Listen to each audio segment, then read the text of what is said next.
Today I am going to talk about this book, A Harmonious Path for Buddhist Communities, and it's by Khenpo Sherpa Phuntsuk.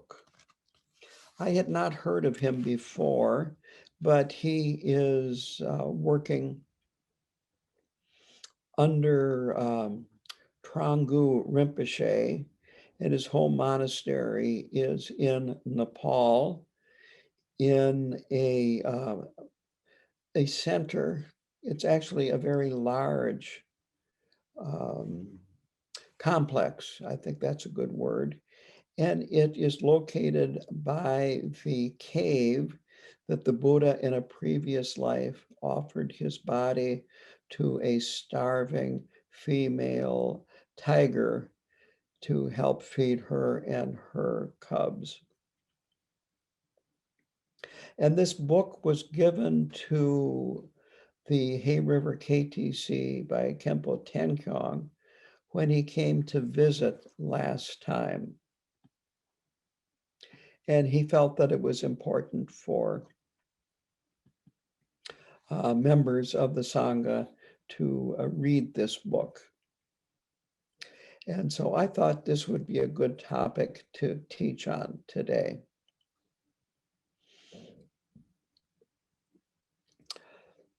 So to begin with, I think it's important for all of us to contemplate the effects that the Dharma has had on our lives, to investigate and think about where would you be if you hadn't had contact with the Dharma?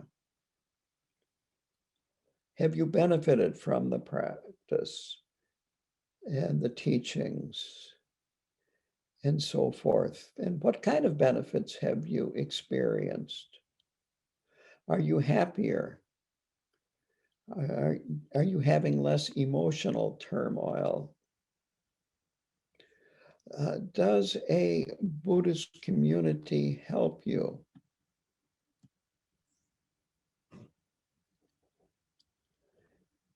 And do you benefit from contact with the lamas, whether it be from me or other KTD lamas, the Karmapa, and so on and so forth? So examine and analyze things like this to help gain a deeper understanding of your relationship and the benefits of your relationship to the Dharma in general and to the Hay River Center, the Minneapolis Center, and of course, KTD.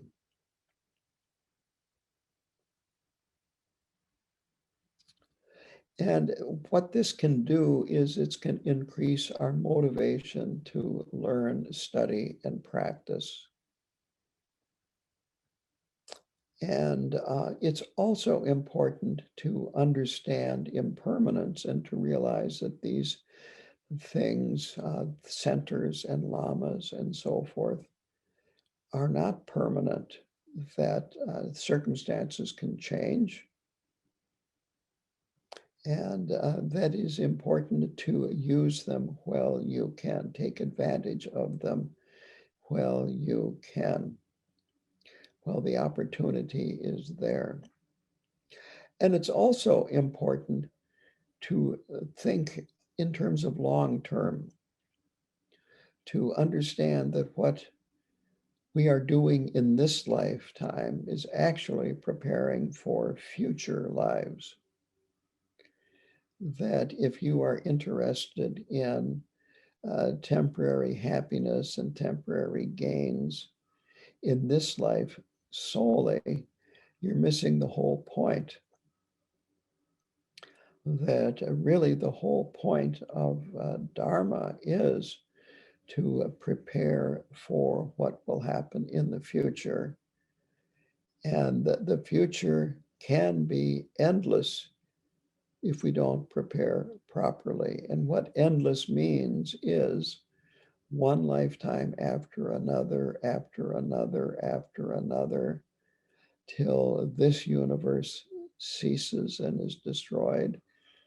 And then another one will arise and then keep being reborn lifetime after lifetime in it, and then it will cease, and another universe will appear and will be reborn in that, on and on and on and on and on, endlessly.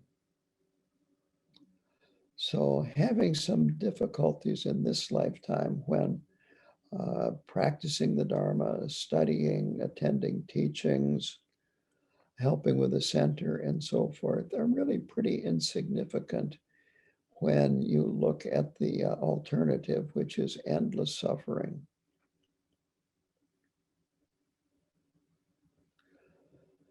So the centers are important because they benefit the people that attend at these centers. They benefit you when you attend. They benefit other members when they attend. And they make it available for new people to come in contact with the Dharma. And of course, it's very important to have the personal contact with the Lama.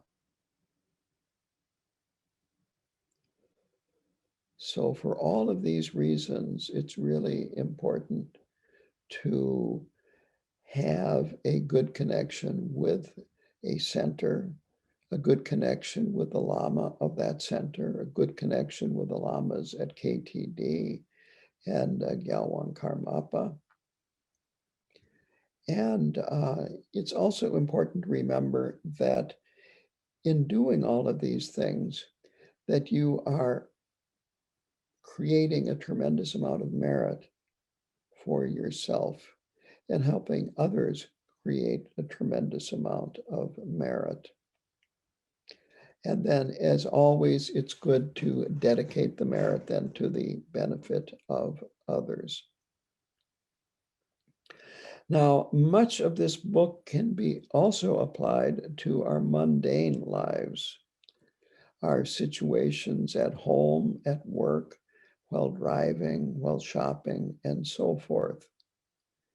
That much of this has a universal application, but the book is specifically talking about Dharma centers. To begin with, in the very first section of the book, he talks about a foundation of excellent motivation.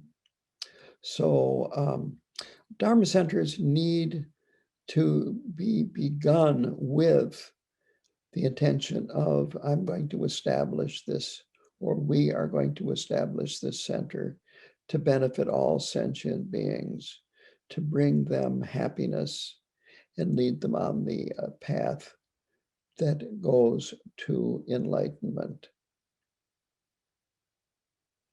And it is practice that causes this. So Dharma centers are started so that we can practice, that we can study, that we can learn from hearing the teachings, that we can contemplate what we have heard and read, and so forth, and make all of this available to others. So it's not just about ourselves. This is about other people as well. Now, this book is very straightforward about what the Lama needs to be doing and the motivation and the approach of an authentic Lama or teacher. That the Lama needs the altruistic motivation.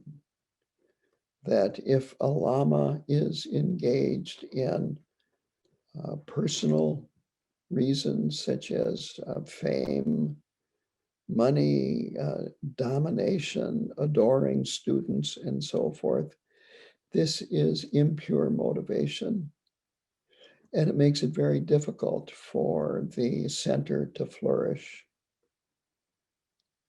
And for students that are wise and are aware of this, it's an indication that they should go and look elsewhere for a genuine Lama. So the student's motivation needs to be correct also. The student should want to learn, want to progress, want to have a good relationship with the Lama, and want to benefit others.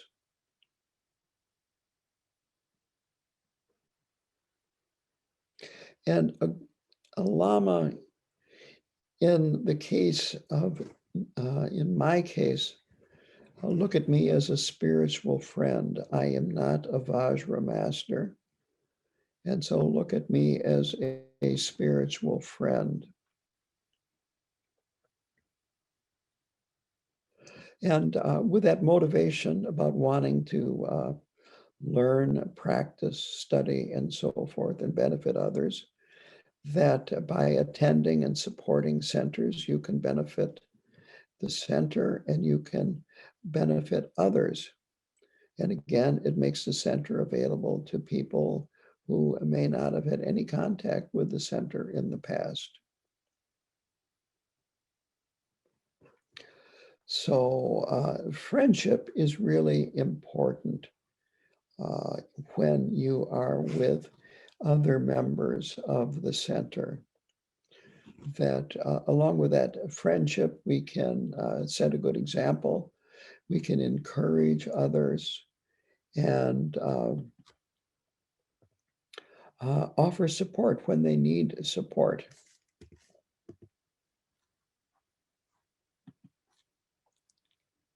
So this is very important. The next point is that trust is very important, that a student needs to examine the Lama carefully, that if the student doesn't trust the teacher, his or her Lama, the student will not trust the teachings that that Lama gives, will not trust the instructions, will not trust the advice, and will not even trust the path that the Lama is setting out. So this is an extremely crucial relationship. And without trust, then the student remains aloof, and there's really not much benefit. On the other hand, the Lama needs to trust the student. If the Lama doesn't trust the student, then the Lama will not give support to the student when the student needs it, won't give teachings that are needed, and again, will remain aloof.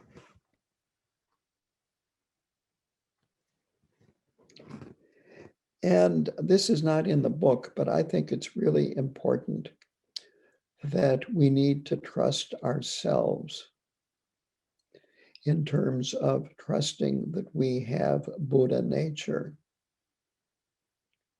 trusting that we can travel the path, trusting that we are not hopeless and helpless. Because if we feel that, well, other people can travel the path, other people can benefit from all of this, but I can't, then nothing will happen.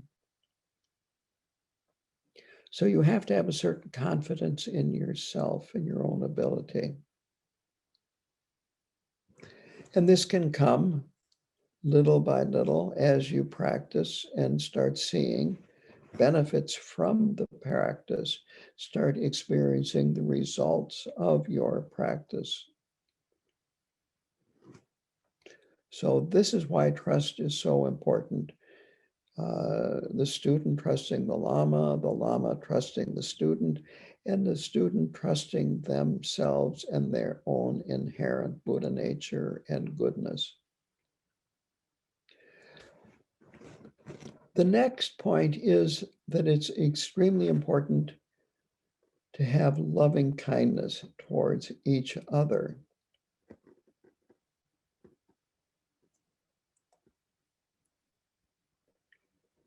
Khenpo Phuntsuk says that the center lamas need to be kind and loving to their students, thinking, quote, I will benefit them in this life and lives to come, end quote. And that with a compassionate mind, the Lama should think, quote, some disciples are experiencing suffering, a temporary illness, mental discomfort, or profound misery. I will find a way to free them from their sickness and suffering, end quote.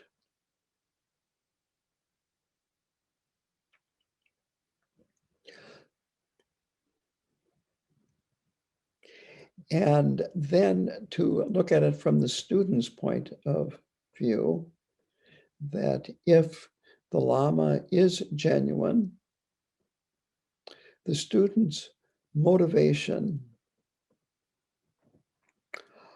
is that the student should think like this, quote, to fulfill their wishes, I will support and contribute to this work in whatever way I can, end quote. So if we can have our Dharma work be free of negative emotions, it becomes joy and delight. He uses the example of a family that is filled with love and kindness that results in it thriving and everyone being happy. So this is his teaching on the importance of kindness and loving towards the members of the center and even people that come in new. It's good to be welcoming to new people.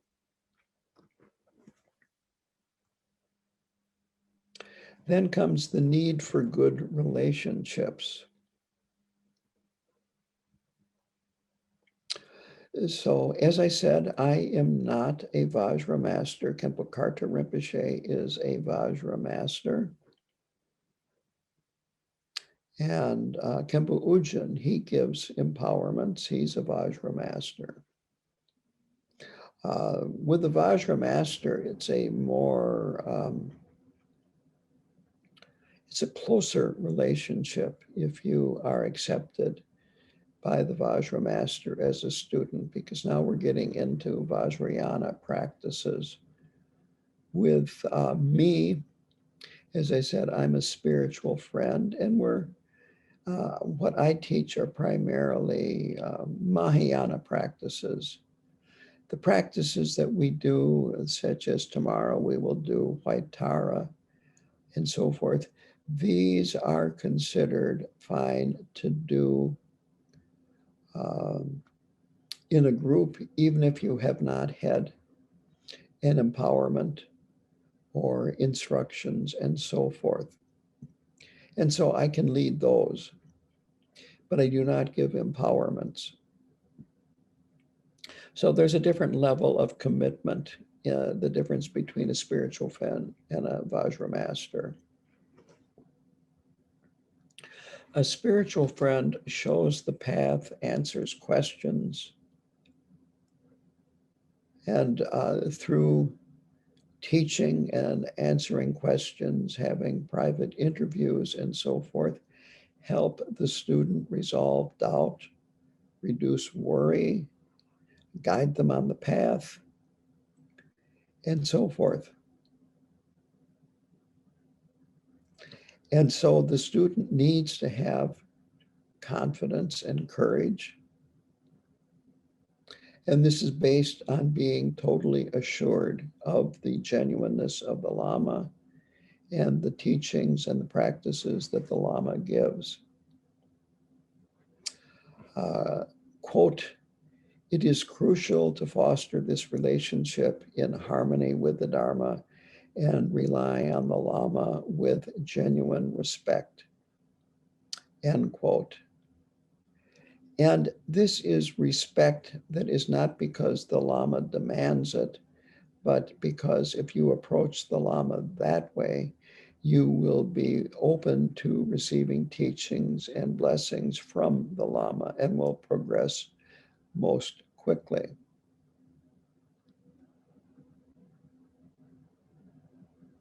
And so here are instructions that he gives to the Lama, that the Lama is to care for his or her disciples with loving kindness, to have a pleasant demeanor, have speech that's pleasant to hear, leave the student feeling joyful. And he has a list here of 4 means that a teacher can use to gather disciples. And quite honestly, as I'm reading through this book, I'm thinking I've got some work to do here because I'm not the perfect Lama. I have, well, let's just say I have my own obstacles and so forth, inner obstacles. So the first one is being generous. This is a means that a teacher uses to gather disciples. The second point is to speak pleasantly, to avoid harsh words and so forth. The third is to encourage meaningful behavior in others.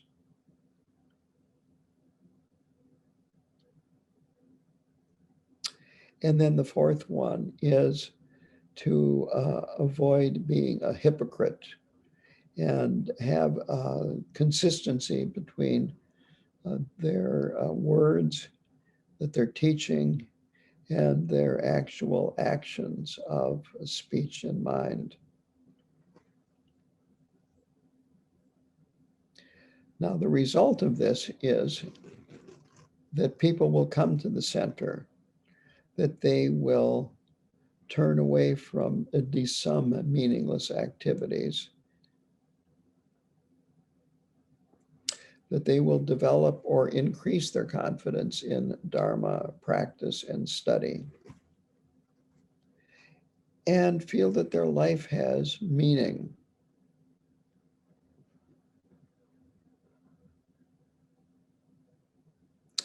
He then goes on to what he calls the wheel of activity, and that there are 3 types of activity: understanding the teachings, maintaining them, and then spreading them. Understanding means the study and contemplation of the teachings, and to practice discipline, wisdom, and samadhi. Awareness, meditative concentration is another word, other words for samadhi. Maintaining the teachings means to do the above regularly and continuously rather than occasionally when you have time. But it means to actually set up a regular schedule for practice. And the third one is spreading the teachings. And this means actually doing the above 2. And as a result, the teachings will spread out.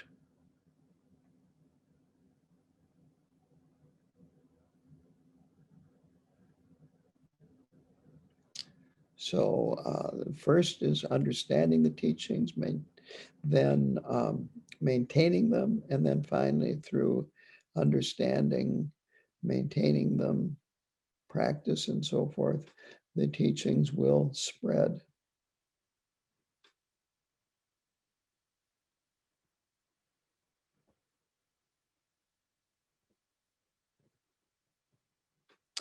And so he further kind of divides that up in another way, and he says that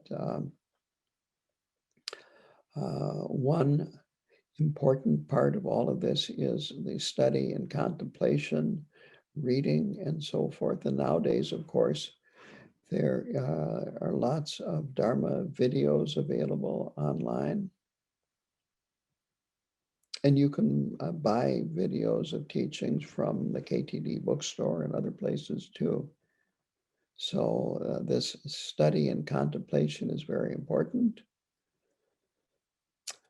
Then is the having a stable meditation. And part of that is discarding what is negative. That negative actions of body, speech, and mind disturb the mind, disturb your meditation. And so being aware and being mindful and discarding the negative, adopting the positive is this part of stable meditation. And the third is the work, activity.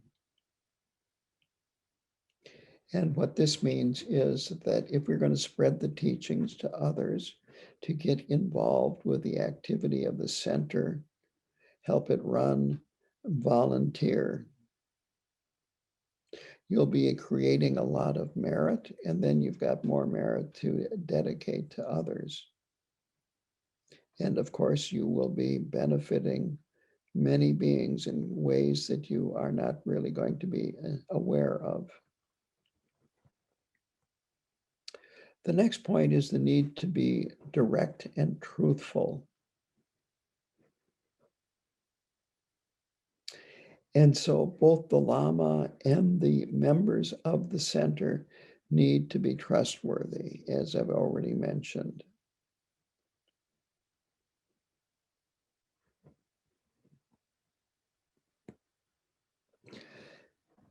By being this way at the center and with other members, quote, we will know how to practice genuine Dharma. We will be a person others can trust. Our words will be valuable. We will know how to serve the Dharma and other beings.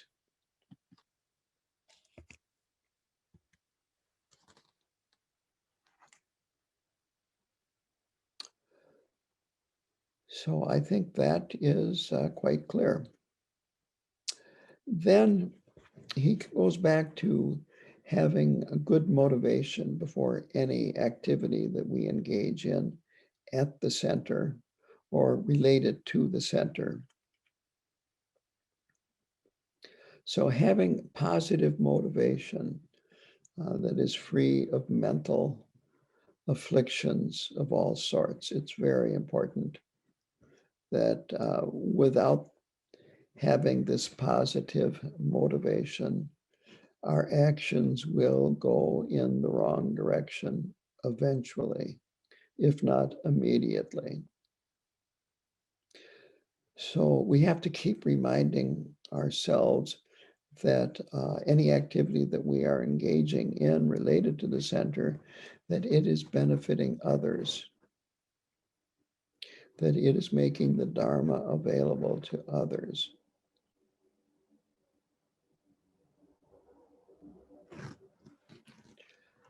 That by helping with the center, you are creating a space to practice and receive teachings, that you are helping support the Lama, and you're reminding yourself constantly of this, and there'll be no problem.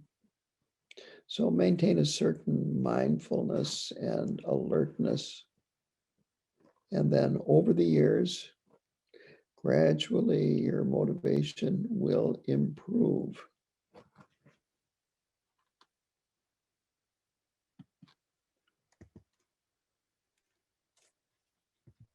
So this is an important point. All of us are bodhisattvas in training, and some of us have not even taken the bodhisattva vow. It's important to realize that we are in training. And as a result, we still have lots of defects and things to work with, but we still have the ability to be of much benefit to beings by helping the center prosper and engaging in our own personal practice. That it's not an all or nothing situation.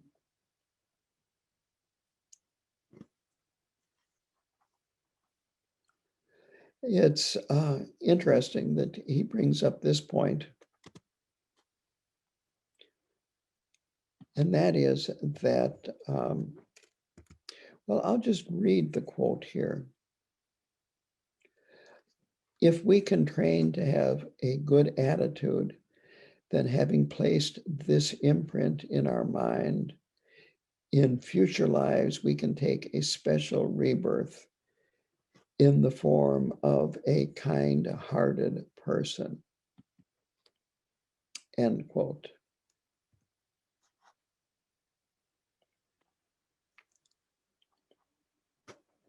So again, it's important to be focused not only about what's going on in this life, but you are preparing for what will happen in your future lives.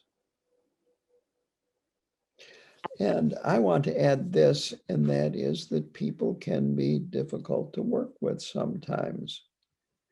And don't expect gratitude. It's nice when it happens, but if that's what you're expecting, you'll never get enough of it. And so I'm going to use this as an example of my own work. And I could actually, it might be better to use an example of Khenpo Karthar Rinpoche, but I'll use an example of myself with the, you might say, the introduction of saying that it was the same way for Rinpoche, both at KTD and at Karmeling in the 3-year retreat, only at a much higher level. That Rinpoche worked tirelessly, usually unrecognized, to benefit his students.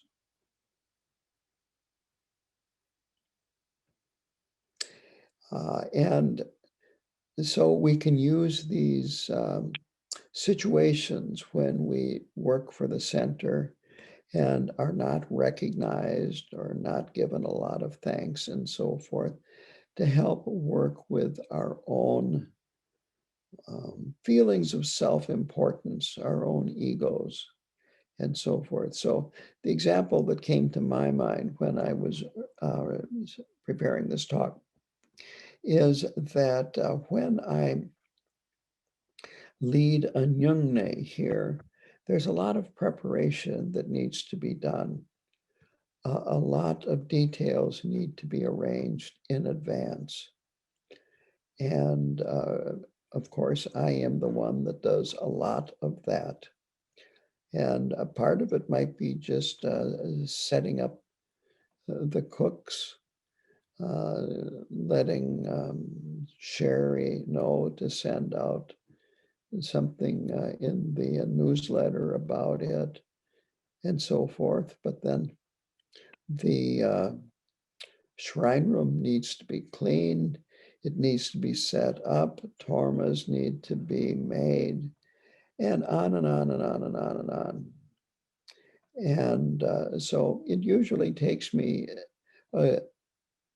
most of, if we're going to start Saturday morning, which we frequently do, most of Friday to set that up. And frequently I do a lot of setup on Thursday. And that doesn't even include, you might say, the things that go into planning and contacting people and so forth. I'm just talking about getting into the shrine room, setting it up. And then I have a talk in the evening that I usually give around 7:30. And people start showing up around an hour or two before that. Sometimes someone does volunteer and come much earlier and actually help me, but that is the exception, not the rule. And then, of course, when the Yungne is over with at 7:30 in the morning, sometimes earlier, many people have their cars already packed and they can't wait to get in the car and go on with the rest of their life. And so on down the line. And then I clean up, you might say, which is much easier than set up. But still, it is easy for me if I wanted to go down that path of thinking people should be helping more here. Poor me, poor me, poor me. And actually, it's an excellent opportunity for me when these thoughts do arise to work with them and you might say purify them. And this is what I like about Buddhism, is that it is full of skillful means for us to work with our conflicting emotions, our afflictive emotions in a very positive way and turn them into, you might say, useful material to progress. But it's going to be the same way for people that do other things at the center and for the center, that sometimes it's going to seem like you're alone and easy to go down the path of why do I have to do all of this? Other people should be here helping, and on and on and on and on and on. And that's a time to stop, take a break, look within, see exactly what's going on, the logic, the thoughts, and so forth, and then let go and renew your motivation to benefit others. So these thoughts, when they arise, can be very beneficial, and we can transform confusion into wisdom by doing that.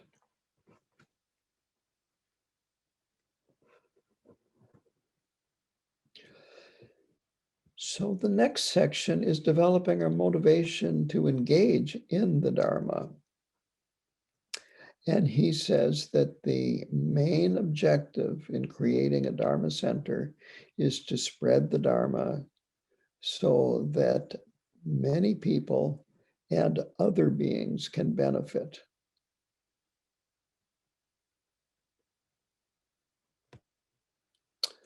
I once had a Tibetan Lama tell me, when I mentioned that I had recently completed an 8 Nyungne retreat at the Hay River Center, that the benefits of the 8 Nyungne retreat are spread out over 100 miles in all directions, benefiting the land, the people on the land, the animals, and so forth.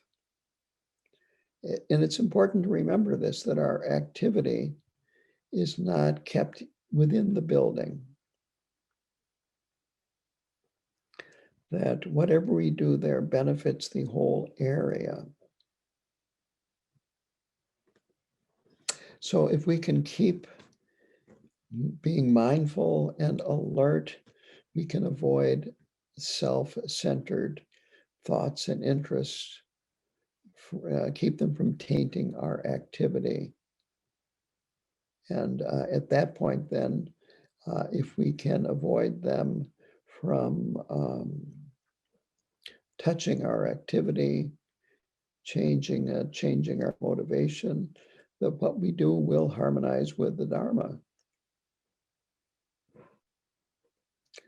And again, he stresses that to maintain mindfulness, that you are doing this and establishing the center to benefit beings, yourself included, not only in this life, but in future lives. You could look at it this way, that what you're actually doing is planting seeds in the minds of other beings that may not sprout, grow, and bear fruit until future lives. But that whatever you do is not wasted.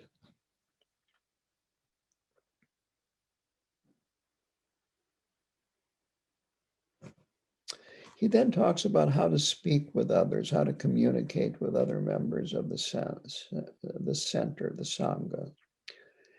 And so first of all, keep in mind that the activity of the center is Dharma activity. And he uses the example of a teaching Nagarjuna gives. And it's 3 types of speech. The first one is honey-like words. And I'll explain that in a minute. The next is flower-like words. And the third type of speech is offensive words. So words can be like a blade of a knife on our minds or on the minds of other people.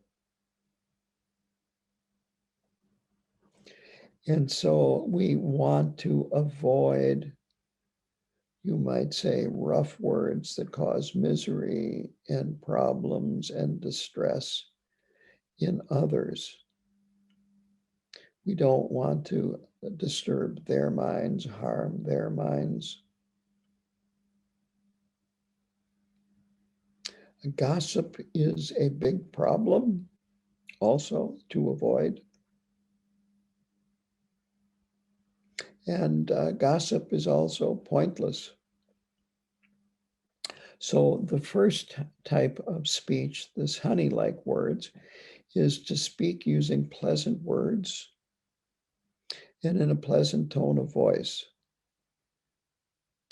To talk about what is meaningful. Choose words that create delight and happiness in the minds of others. And so then this is like honey, that these words taste delicious and they are pleasing to everybody, like honey. The next analogy is flower-like words. And this is described as speaking directly and openly. Avoid lies. When you do this, the hearer finds the words beautiful and has nothing to object to the words. That he says the words, quote, slip into their minds, end quote, because they haven't put up any resistance. So speak directly, truthfully, and openly. And this leads others to consider them meaningful and beautiful.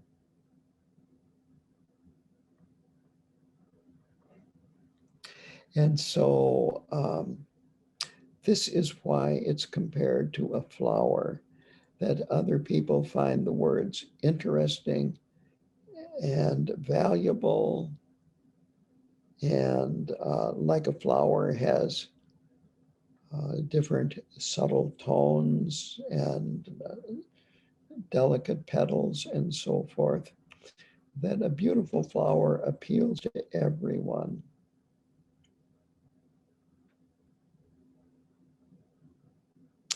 And then the last is offensive words, and these are what we want to avoid. So harsh words are a huge problem. If you bring things to a painful point, it is said you are wrong, even if you're right. Using words that aren't straightforward, twisting the truth, and then outright lies.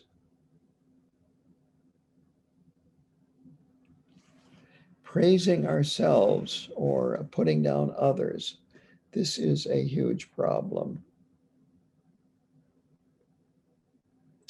And deception and hypocrisy are in this category too. All of these things can create great problems.